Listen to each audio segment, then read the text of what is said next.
Salut les gars, aujourd'hui je vais venir m'attaquer à la géométrie de la cahouette. Donc je vais commencer par venir régler la hauteur de mes tubes de fourche par rapport au T supérieur.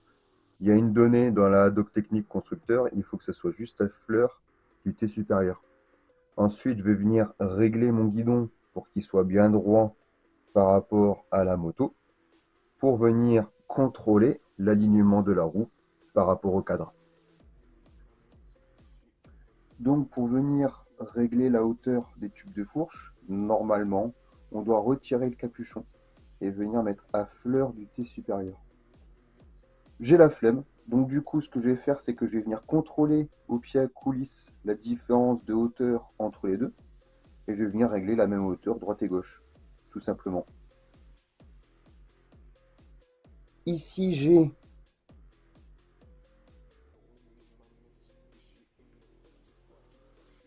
2,63 mm. Je vais faire un contrôle de l'autre côté.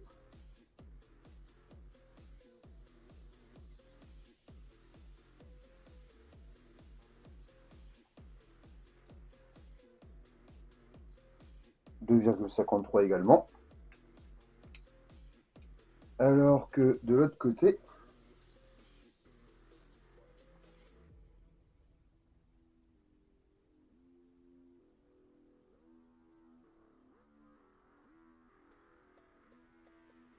2,49.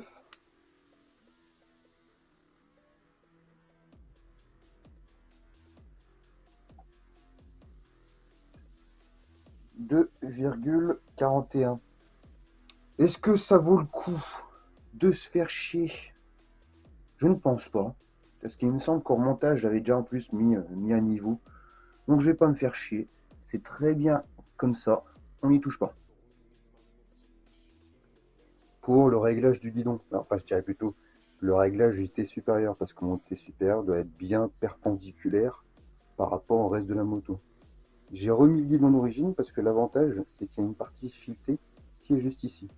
J'y ai mis un câble métallique avec une vis dedans pour venir bloquer le câble. Et ensuite, ça va venir jusqu'à une fixation sur mon cadre pour pouvoir venir visser plus ou moins, pour venir ramener et fixer le T supérieur et le guidon, d'accord, dans une position que je vais venir ensuite contrôler avec un câble. Pour te montrer, je vais exagérer les choses. Donc par exemple, la vis qui est là, je vais venir la dévisser complètement.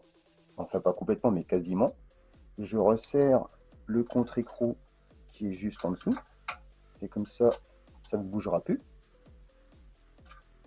Pour ensuite venir serrer la vis qui est là.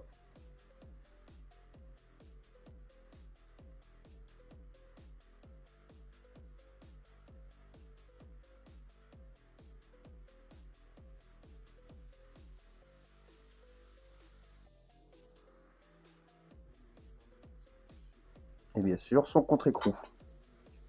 Donc tu peux voir que là, les câbles, bon, ils sont pas encore assez tendus. Donc tu peux pas voir. Donc là, je vais resserrer celui-là pour bien l'étendre.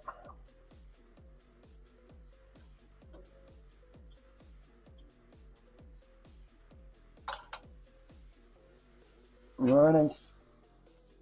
Donc là, mes câbles sont bien tendus. Donc là, on voit bien que mon T supérieur est incliné vers la gauche. Alors j'ai exagéré, j'ai fait exprès de ne pas pouvoir le mettre droit. Je vais venir le contrôler au câble et on verra qu'il y en a une différence en mesurant avec le câble acier. Je vais venir me fixer un point ici et un point de l'autre côté avec des vis. Une petite boucle sur un câble acier. Et comme ça, je vais le tirer jusqu'au T supérieur pour venir contrôler l'alignement. En tirant le câble acier, on voit bien que là, mon domino, en fait, il est assez loin de la vis. On voit qu'on arrive à peu près juste ici. Alors que de l'autre côté, on est complètement en dehors. J'ai quasiment, un doigt. pas plus qu'un doigt, mais j'ai un doigt de différence entre les deux, donc on voit bien qu'il y a un décalage au niveau du T supérieur. Après, c'est à vous de régler au niveau des câbles acier du guidon pour avoir la vis qui est juste à fleur de ton câble des deux côtés. Rebelote pour contrôler. Donc là, on voit que mon domino, et ben en fait, il a encore 2 mm, 3 mm à l'intérieur de ma vis, donc j'arrive pas à le glisser contre. De l'autre côté, je suis à 2-3 mm à l'extérieur de la vis, donc je suis pas encore tout à fait droit. Bientôt je le serai. Il y a plus qu'à, ça prend du temps, mais au moins ça fait le taf, quoi. Ça fait le taf, et plutôt proprement, sans avoir de laser ou je sais pas trop quoi pour venir mesurer, quoi. De toute façon, j'ai pas les moyens.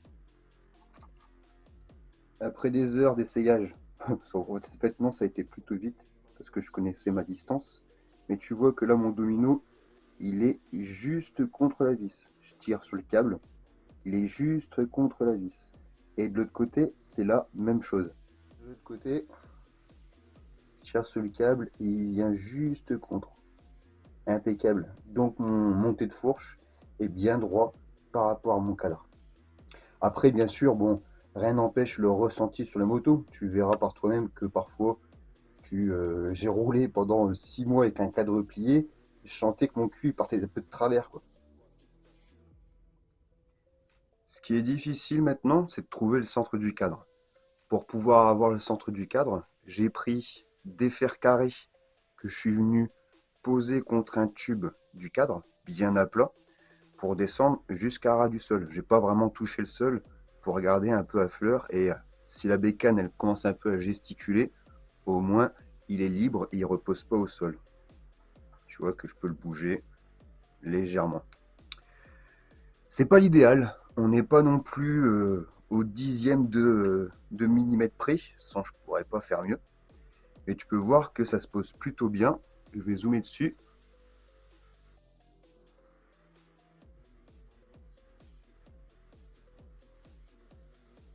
Donc là, on peut voir le tube du cadre avec une découpe face plane, où je vais venir contre avec mon tube carré jusqu'au sol. Voilà.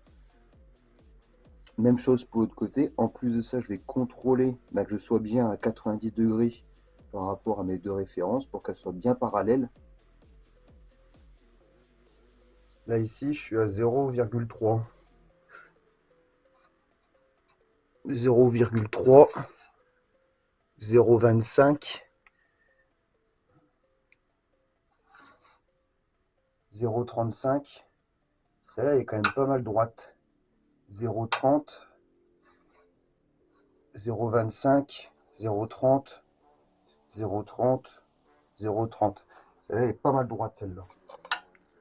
Tu vois toujours rien. 0,35, 0,30, 0,30, 0,25. J'ai l'impression. 0,25. Tu vois, je suis plutôt pas mal. 0,25. On est plutôt pas mal droit. Bah, ça, c'est le profil carré. Hein. Profil carré, il n'y a rien de mieux pour avoir quelque chose de droit, d'à peu près droit. 0,20. 0,20 également encore. 0,25. Donc, on est plutôt pas mal droit. Donc là, c'est pour ça qu'ici, j'ai fait des marques au sol. J'ai pris la moitié des deux. Ça me donne le centre. On s'en fout parce que moi, je vais venir contrôler à la ficelle par rapport à la barre, par rapport au profil carré qui est juste ici. Pour contrôler la ficelle, tout simplement, j'ai pris un bout de chandelle pour lever les voitures, un câble de fil de pêche que tu peux bien tendre. On ne le voit quasiment pas, mais moi j'arrive à le voir. Et ensuite, je vais venir contrôler la distance entre mon câble et le bord de la jante. Je préfère prendre le bord de la jante qui est quelque chose de dur, plutôt que de prendre le bord du pneu qui peut venir plus ou moins s'enfoncer en fonction de comment tu appuies dessus, quoi. Et après, tu prends la même longueur entre là et le câble, tu obtiendras un fil de pêche qui sera parallèle à la jante et il y aura juste à venir contrôler. avec ton fer carré. Je contrôle mon 0. Et là, ce que je vais faire, c'est que je mesure ici et je vais me faire un chiffre rond. Je vais le mettre à 80. 80. Allez, comme ça c'est bien. Putain, coup de bol. 80 piles. Donc là, je vais mettre mon câble, plutôt mon fil de pêche à 80. Et après, il y a juste à bouger plutôt, excuse-moi. À bouger. Hop. À bouger les chandelles. Je suis concentré en même temps, excuse-moi. Il y a juste à venir bouger les chandelles pour mettre le pied à coulisse à fleur. Donc là, tu vois que je suis trop proche. Hop. Juste ici, bah, j'ai mon câble qui arrive en plein milieu. J'ai un décalage de 2 mm. Donc, je vais bouger celui qui est à l'arrière de la moto pour pouvoir l'aligner. Hop, on le tend toujours au maximum. Donc là, je suis toujours pas bon. Ici, je vais encore le reculer.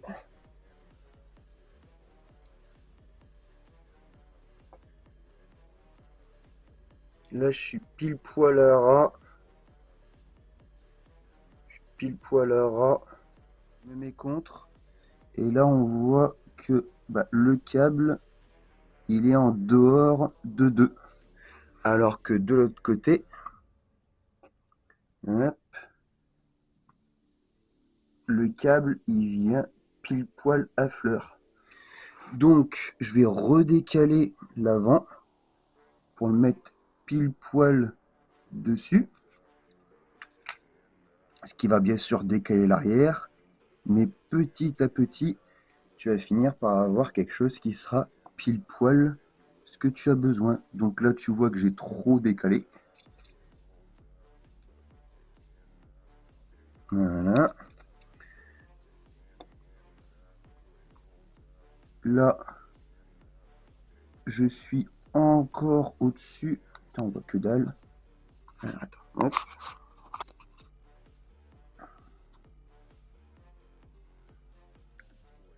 Donc là, je suis encore au-dessus. Il faut que je le redécale.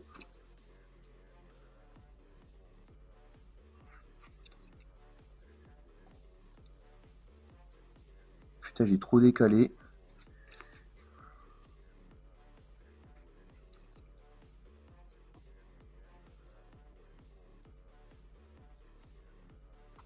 Attends. Ouais, là, je suis encore. Tac. Là, je suis trop. Enfin bref, t'as compris quoi. Tu joues avec les deux chandelles pour pouvoir être à 80. Je vais couper, je vais faire ça en accéléré et ça sera bien. Ça prend énormément de temps, mais avec de la patience, on y arrive. Comme tu peux le voir, je suis pile poil à fleur, à 80. Tu vois, si je gigote, le câble il bouge quasiment pas. Et de l'autre côté,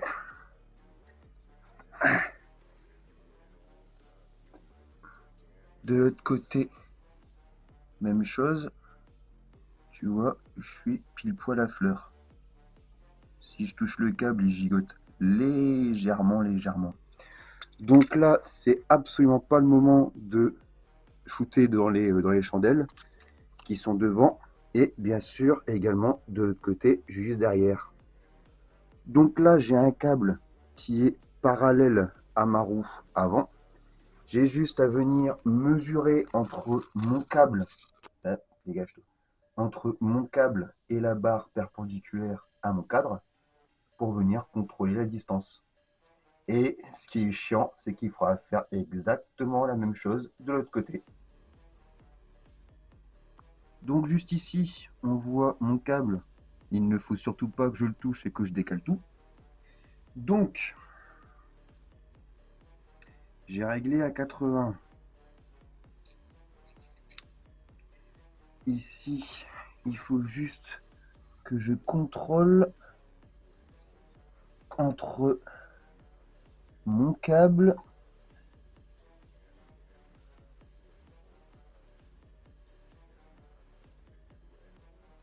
voilà.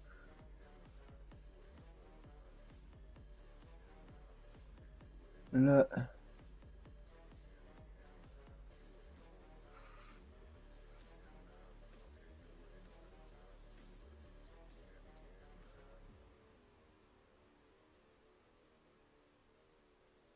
Là, je suis à fleur. Je suis à 31,97. Comme tu peux le voir juste ici, 31,97. On va dire 32. Hein, c'est bien. Donc ça, je vais le noter.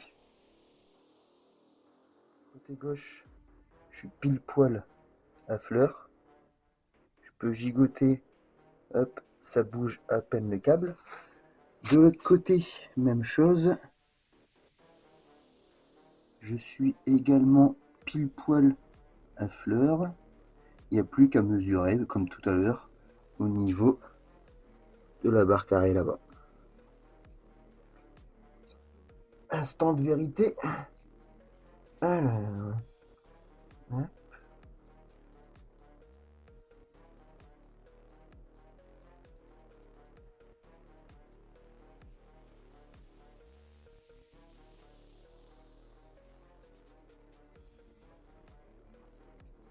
Là, je suis pas mal.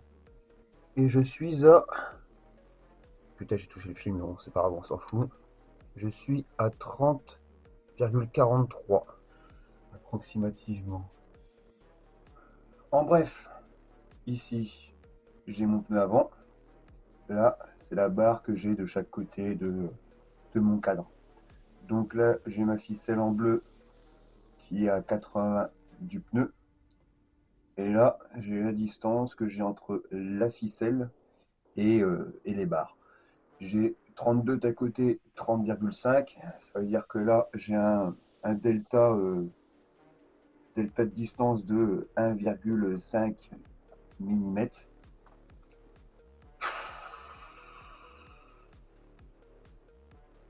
Là, tu vois, c'est 1,5 mm, c'est vraiment pas grand chose. Est-ce que je me casse le cul? Ça paraît bizarre, ça ferait 0,0000000. Ça me ferait un truc du genre 0,00000 quelque chose. Ce qui est fortement plausible. C'est quoi? Je vais laisser comme ça, et ça sera déjà très bien. Pas tortiller du cul pour chez droit. Bilan, j'ai un degré à... j'ai même pas un degré. J'ai un millimètre à 80 cm, c'était 0,000. Enfin bref, ça veut dire que déjà, bonne nouvelle, a priori, selon mes calculs savants, dignes de Eddie Malou, mes tubes sont plutôt droits, ce qui est déjà plutôt pas mal. Je vais préserrer les vis que j'ai au niveau des fixations des tubes de fourche, et après je vais faire le serrage au couple. Je préfère d'abord serrer pour éviter de perdre et d'avoir à décaler, de venir le tourner quoi, comme une brute. Parce que celui-là, celui qui est au-dessus, il est à 100 et quelques newton-mètres, ce qui est assez gros. Et je préfère le serrer en premier, non pas au couple, mais déjà bien le serrer en premier pour éviter d'avoir le tube qui est trop haut et qui viendra à gigoter. Pour ensuite serrer cela. Enfin, je vais commencer par serrer cela, cela, cela. Ensuite, je vais faire l'axe de roue et je vais finir par celui-là qui est le plus élevé. Donc, au niveau de la dock, on est sur la vis 2 et la vis, les deux vis, une juste ici, je dirais plutôt les 4 ici et les deux vis 2 là. Donc, ils te disent quoi? Upper, lower, t'es à 20 Nm les deux. Et là, ils te disent quoi? Alternative to time to answer. En fait, ouais, bon, tu vas le contrôler plusieurs fois, normal. Normal, j'ai envie de dire, c'est ce qui tient ton tube. C'est parti. Alors, 20 Nm.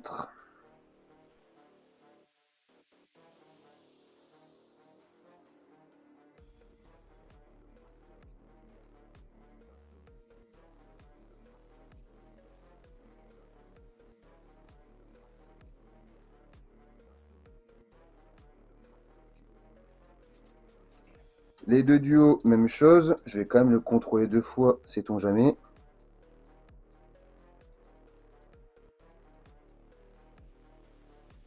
Hop, c'est bon, c'est fait. Donc ça c'est bon, ça c'est bon, ça c'est bon, ça c'est bon. Ensuite, la roue. Roue avant. D'accord. Vis numéro 1 et vis numéro 2. Hop. Vis numéro 1, front axe 108, sans aucune remarque. Et la vis de blocage, on est à 34, sans aucune remarque.